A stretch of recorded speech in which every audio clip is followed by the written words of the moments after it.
We're talking with Anne Richey, a school psychologist for more than 27 years in Palm Beach Garden, Florida, and the author of 8 books, including the most recently published, Raising Girls with ADHD. It's just a real pleasure to talk with you. I'm so curious what you've seen in 27 years, if things have gotten better for diagnosing girls with ADHD. Absolutely. There are so many impediments to understanding ADHD in girls because all the research and even the DSM criteria was written on boys. It's only really been in the last 10 years that there's been any significant research specifically about girls. Previously, when you heard the label ADHD, you just immediately thought of rambunctious boys tearing up the classroom.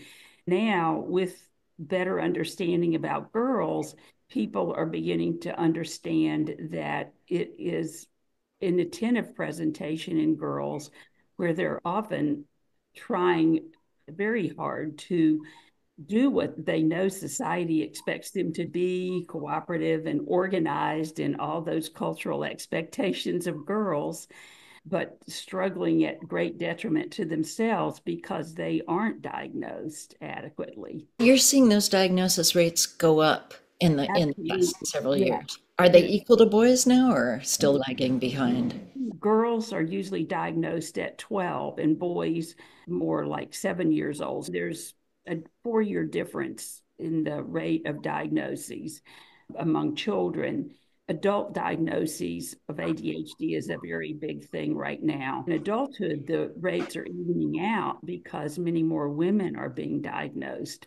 At the same time, their children are being diagnosed. It sounds like a lot of girls are still slipping under the radar when they're in school, and it gets them diagnosed later on with all these comorbidities, anxiety, depression, eating disorders, suicide attempts, right? Early childhood so tricky because so many things are developmental. It used to be that pediatricians would take a wait and see attitude if a child was experiencing difficulty with self-regulation or attention. They would wait and see if development took care of it. In 2019, the American Academy of Pediatrics came out with a paper encouraging evaluating children for ADHD between the ages of 4 and 18. If they were having academic or behavioral problems, the whole wait and see attitude is determined not to be helpful, especially to girls. Have you seen girls who are of color, Latinos, African Americans, are they having a worse time getting diagnoses? Yeah, there's definitely fewer African American and Latino girls being diagnosed. But on a positive note, there are efforts to change that. There are students currently doing research for their PhD where they're trying to educate people of different cultures about ADHD and that it's not a stigma. It's a problem there, like maybe with the families who don't want to have that diagnosis for their kids. Is that It can be that, which is definitely that's a part of some cultures. And also, there's lack of access they to have less access to good doctors, psychiatrists? a lot of these things cost money, and with struggling families, that's difficult. And then there's a lack of awareness. Do you see efforts in classrooms to combat that or work with that? I do because of the accountability that teachers currently have for kids learning, but there's so much more that needs to be done. There's still the focus on the kids that are really disrupting the classroom just because the teacher has to survive Yeah. and try to manage the rest of the class. So often kids that are struggling but not causing significant difficulties just go under the radar, especially really bright kids. I worry about high functioning kids that are intelligent, but they're just barely keeping up when if their difficulties were recognized and managed, they could be so much more successful. Are you seeing teachers get more with it? My impression was teachers were not adequately trained in recognizing ADHD. I think there is some improved training in the teacher education programs, but there's so much more that needs to be done. When we think about teachers, we realize that they have so many responsibilities in so many areas. I worry that we are continuing to put more and more pressure on them to do more and more things, and there's a limit to what they can do. I'm not into teacher blaming, but teachers are often the first line of people seeing the problems that girls and boys have. Although some girls do mask it in the classroom Sure. because they're trying so hard to do what's expected and they fall apart at home because they've just worked so hard in the classroom. What inspired you to write it? My first son died of a neuroblastoma, which is a cancer that impacts young children. It taught me to believe in the intrinsic value of every single child's life. In the school district, I saw that so many kids with ADHD could be much more successful with the right treatment and what their issues were. I'm so sorry for your loss. That just sounds excruciating. But I'm wondering how it led to an interest in girls in particular. I have written about boys and girls, but specifically, I focused on ADHD because I saw how helpful they could be. You alluded earlier to the difficulties that girls can have if not diagnosed. And I think that if you experience a family's going through that trauma, you think, if I can do anything to alleviate that, then I need to do that. That is how I ended up doing these books. Did you have a specific interest in ADHD that led you to write so much about this? I have experience on a personal level. Have been diagnosed? I have not been diagnosed, but I'm pretty sure one of my sons was diagnosed. Why haven't you been diagnosed? I have learned to adapt, I'm but sure that's made you so much more compassionate with the parents and girls that you do see. it inspires me when the parents get the assistance needs, see the difference that it makes in the girls' lives. What difference does it make to be diagnosed? For one thing, they have a name for their difficulties. It's not that they're lazy. It's not that they're not wanting to do what's expected. It's their brain is wired and functions differently. They need other strategies to help them do what they really want to do.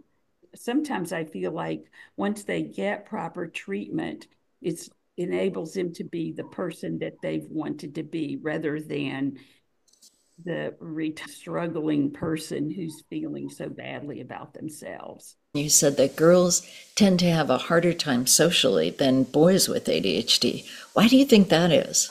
For one thing, they have a hard time staying focused on conversations that aren't intrinsically interesting to them.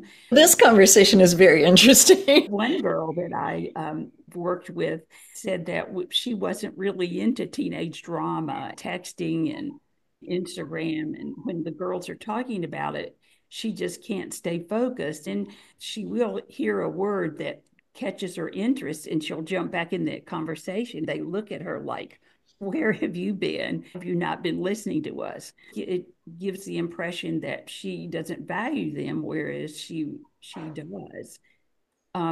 Right, I think that's one of the hardest things for sure with girls with ADHD. I don't know if you experienced it early in your life, but I sure did. That problem of the low threshold of boredom is just such a social killer, right? A lot of girls with ADHD have difficulty with memory. They blurt out because they're afraid they'll forget something really important if they don't say it immediately.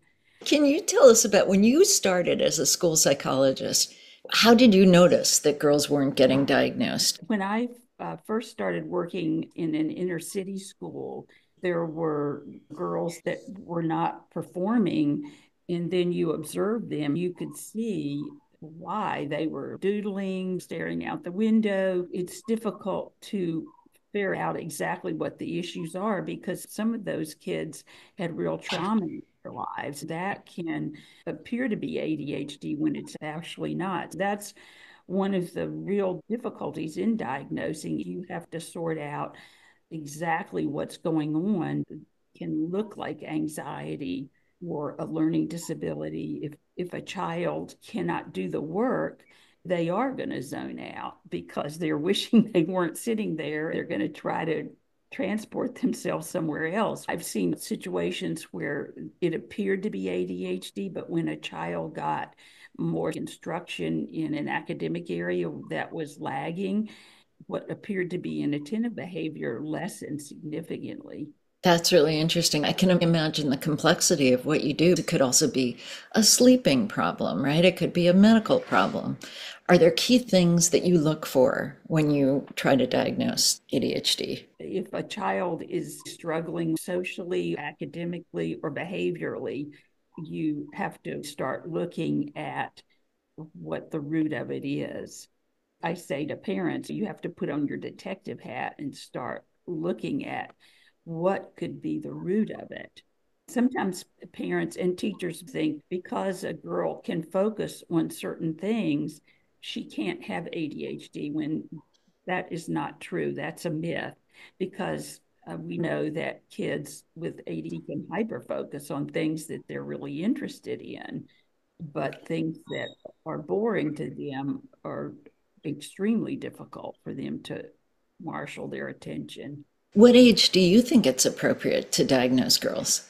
I think if it's a preschooler who's having significant self-regulation problems, especially if she's doing things that are causing harm to herself in terms of dashing out in the street or climbing up on high spaces, that's important to really look at it at that point. And there are a lot of reasons to do it. And one of the important ones is a lot of states have programs for children in preschool, specialized preschool programs No, I didn't know about that. So what are those programs? children with any developmental lags. Yeah. There is like an extensive evaluation process. They look at the whole child. They look at speech language, they look at behavior, they look at emerging academics, they look at fine motor skills. They look for anything that could potentially prevent the child from being successful when they start school. There are programs like an all-day preschool program that focus on helping those children, supporting the areas where they're deficient. Is there any argument to wait to diagnose a girl with ADHD? I don't think among professionals there is that argument anymore, because we know that failing to diagnose can have such repercussions in so different areas of their life. I just lost your image. Um, Did you take your finger off the? Oh, there you are again. Good. sorry, but it can cause academic difficulties. If a child zones out, they're missing, an important part of the instruction, then they'd have holes in their skills. Young children are developing their concepts as learners. If they're not successful, impacting how they view themselves is how capable they view themselves of learning. And one interesting thing about kids with ADHD is they seem to be particularly sensitive to any kind of criticism or indication they're not doing what they're supposed to be doing. It impacts self-esteem, it impacts academic ability. If you are lagging behind your peers in what you can write down on paper, your peers are noticing that. Right. I always feel like it's better as a parent. I would rather have gotten the intervention and not needed them than to have needed them and ignored it. So That's, there's no yeah. no harm in getting help with behavior. There are even play therapists who work with preschoolers. And in one of my own grandchildren, I've seen huge improvement from working with a therapist, even at 3 years old. Hopeful. That's really great. So when are you still working full time in schools? No, I'm not. Uh-huh. I do go into schools, but sometimes I go in with a parent to advocate for specific things for a child. I'm not working full time in the school. And my private practice is part-time because I am supporting my grandkids a lot.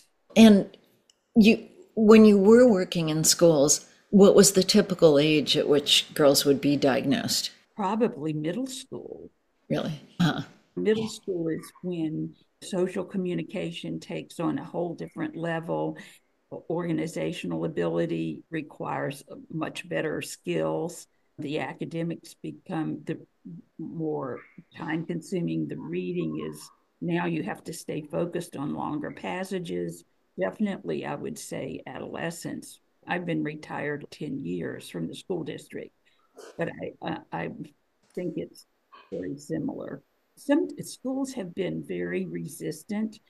There have been periods in my own school system when teachers were asked not to speak to parents about ADHD specifically because of fear that the district could then be required to pay for an evaluation. Oh, interesting. Francisca, I want you to repeat what you just said because that's super interesting. So you've seen a reluctance of schools to let their teachers talk to parents about ADHD because they might be on the hook for expensive evaluations. That's the main reason. Can you say that? I have experienced situations where school systems have told teachers not to talk to parents about ADHD because it could cause the school district to be responsible for expensive evaluations. And also the thought that maybe teachers didn't have enough training to bring that up to parents. If you're working in the school district, your passion has to be to help each kid be the best they can be. I personally didn't listen to that. Good for you. Schools don't like to get angry parents, but if parents feel that you are advocating in the best interest of their, even though they initially might be angry, once they think about it, they realize, well, this is really something I need to take a look at. It was a school principal that called my attention to my son's issue, which I totally hadn't thought about. And I will forever be grateful to that person, but I can imagine that a lot of parents would resist, push back on that. To think that their child might have a disability. Of all the things that they could have, ADHD is a very workable thing. I said it's like a second job for a parent. So much patience and understanding and planning, but there's nothing more rewarding than helping your child over those hurdles and seeing the amazing adult they can be. So many kids with ADHD are very creative, they're out of the box thinkers. I just recently read an article by Dr. Sam Goldstein saying that creativity is probably one of the most important characteristics to encourage in people going forward because that's what our society is going to need. That's so interesting. And not having those sensors or that inhibitory control can sometimes be great and can sometimes not be so great. Once you live through adolescence with a child with ADHD, then you can hopefully take a Yeah, I think it's got to be what keep them alive till 25. But it's true that you can't teach creativity. You can't teach novel ideas. If you can, like Edward Hallowell says, it's a gift that's hard to unwrap. If you can manage this disorder or quality, you're way ahead of the game. One thing that many successful entrepreneurs or people you hear about often in the movies and TV attribute their success in life to a parent that never gave up on them. Right, right. So it's critical for parents to understand that their behavior is not willful. It's based on their neurodevelopment and how their brain is functioning. I bet you say that to parents a lot, and it seems like that's one of the most important things to tell a parent, that it's not personal. It's not that they're trying to make you crazy, right? They're struggling. One of the best things I heard was if somebody's causing trouble, it's usually because they're in trouble. That brings us to the question of when you have a who's newly diagnosed, what are some of the things you most commonly tell her parents? The first thing I encourage them to do is educate them as much as they can about ADHD. And there are so many wonderful resources now that CHAD, which is a national organization that disseminates research, inattentive girls that Cynthia started. There's so many wonderful ways for parents to get legitimate, good information about it. And that really helps them then look at the behaviors and the difficulties through the lens of ADHD, through the fact that their child is neurodivergent. And it's important to identify their strengths and support those and provide scaffolds for areas where they're deficient rather than constantly criticizing them for what they've forgotten or what they haven't done. Try to take like a more strength-based approach. When you talk to parents about a strength-based approach, how do you talk to them about that? Often I've actually evaluated the child, so I have a really good sense of what their strengths are. And we talk about those and how to encourage those. So a lot of those strengths are probably what's going to make them successful as an adult. So it's important to nurture those. Sometimes parents say, my child hasn't found a passion yet. And so you say, keep exploring them to there's many things they haven't even seen yet. Encourage them to look at all aspects of life and find things that are interesting to them. Sometimes it's important for parents to speak to other family members, especially grandparents or aunts and uncles who may be very critical of the parenting style and or critical of the child, and help them understand that this is a neurodivergent child and that help them, and the criticism and the negativity are things that don't help them. Encourage that. I encourage them to see a doctor if it looks like medication would be important, because that is what's the research shows is the most impactful. And just stay abreast of all the research, because there's so many complementary and alternative things that are being explored that may not be research supported, but it's important to follow those. And every child with ADHD is different. So I tell them that what works for one may not work for another. And with medication, sometimes it takes multiple tries to find out what works, and don't give up after the first failure. An ADHD coach, it's important to make sure that it's the right fit for your child. Hey, I've saved one of the hardest questions for near the last. What advice do you give to parents about phones? Because for a kid with ADHD, it's really a special trap. So, is there any great wisdom you can tell us? Yeah. I think most importantly is to make sure with computers that the child is using it in a social setting where the family gathers, in a family room or where you can walk by and see what's on the screen. I've had parents that have allowed their kids to have all their technology down in the basement, and they have no idea what's going on. So that's important to learn the controls parents can have, although teenagers are constantly figuring out ways around them, but at least try to implement the goals that you are able to. The statistics on the ages at which kids are exposed to pornography are pretty stunning. It's important to protect what your kids are viewing and help them understand that not everyone on the internet is your friend, and how that can lead to, if you're impulsive in accepting a friend request. And so there's a national movement, wait until 8 for phones. Like, and some parents bring up the security issues, or their child may be walking home from school, but there are watches and that allow them to be in touch with a parent, but not surfing the internet. No, I think parents have to be tech savvy about all the apps that give us more control. When I was bringing up my son, I thought it was impossible. I would hide the TV cord so he wouldn't just watch TV all the time. But the pure amount of hours that kids spend with technology, They keep away from other developmental things they should be doing. And I think another thing that's important for parents is to talk to them about the unhappiness that technology is creating in our whole society. And for teenagers, especially that FOMO, the fear of missing out on activities. I think that technology makes the job of a parent twice as difficult, or maybe even 10 times as difficult as it used to be. I think it really deserves a lot of attention from parents. I agree. One other thing I want to add is Doctors Min and Nadeau and Quinn have posed the idea that hyperactivity in girls may look very different from what we think about in boys.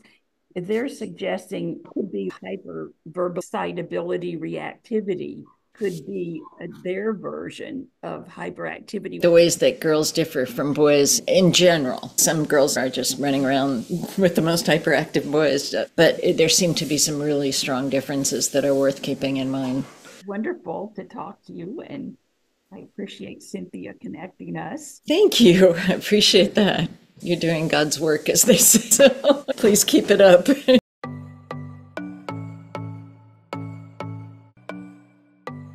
We believe all girls with ADHD should get a fair start in life by getting diagnosed by age 8. Visit us at www.findtheadhdgirls.org. Thank you.